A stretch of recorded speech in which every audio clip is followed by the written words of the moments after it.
এবং এখানে প্রেম আছে, ভালোবাসা আছে, সেক্স আছে। সেই চরিত্রটা দেখার জন্য আপনাদের হল পর্যন্ত অপেক্ষা করতে হবে। 4টা ছবি নিয়ে আমার সাথে ডিরেক্টরদের কথা হচ্ছে। সো এটা যখন আমি আসলে এত বারবার ছবি নিয়ে কথা বলছি, আমি না আপনাদের সাথে চলচ্চিত্র শুরু করে শুটিংয়ের ডে 1 থেকে চলচ্চিত্র নিয়ে আপনাদের সাথে বেশি কথা বলে আমার মনে হয় বেশি মজা হয়। যার ছবিটা খুবই চমৎকার একটি ছবি, এটি একটা অন্য ধারার গল্পের ছবি, কমার্শিয়াল ফিল্ম, এবং এটা একটা হরিজন সম্প্রদায় নিয়ে ছবি, এবং এই ছবিতে সবার ক্যারেক্টারগুলোই খুবই ডিফারেন্ট এবং সবাই হরিজন ক্যারেক্টার প্লে করেছে। এবং এখানে প্রেম আছে, ভালোবাসা আছে, সেক্স আছে, দাবি আদায় আছে, সুবিধা বঞ্চিত অন্যায় অধিকার যে ব্যাপারগুলো আছে সব কিছুই আছে, পলিটিক্সও আছে। আর বর্তমান সময়ের যে কন্টেন্টগুলো চলচ্চিত্রে সবাই খোঁজে সেই ধরনের কন্টেন্ট, মানে বাণিজ্যিক ফর্মুলা যে কন্টেন্টগুলো সেগুলো সব আছে। জীবন অবাক না করলে কে করবে? 28% মিল্ক ফ্যাটের অবাক করার সাথে ফ্রেশ মিল্ক পাউডার। জীবন অবাক করুক প্রতিদিন। কোনো না কোনো জায়গায় ছবির বাড়তি টিআরপি বা ইউএসপির জন্যই আমাকে ডিরেক্টররা কাজ করে। সেই ছবিতে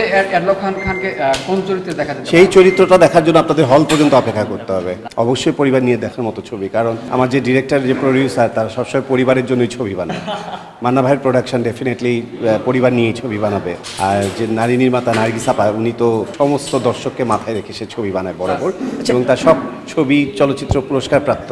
আমি আর্ট ফিল্ম, কমার্শিয়াল ফিল্ম, মূলধারার ফিল্ম কিছু বুঝি না। আমি ফিল্ম মানে ফিল্ম বুঝি, যে ফিল্মগুলো আসলে দর্শক হলে গিয়ে দেখবে, দর্শকের বাণিজ্যিক চাহিদাগুলো মেটাবে, সেই ছবিগুলো প্রত্যেকটাই আমার। আমি সর্বশেষ আরও একটি ছবি, আমার মনে হয় 2-3 মাসে আপনাদেরকে আমি ফিল্মের অনেক চমৎকার আপডেট আপনাদেরকে দিতে পারবো ইনশাল্লাহ।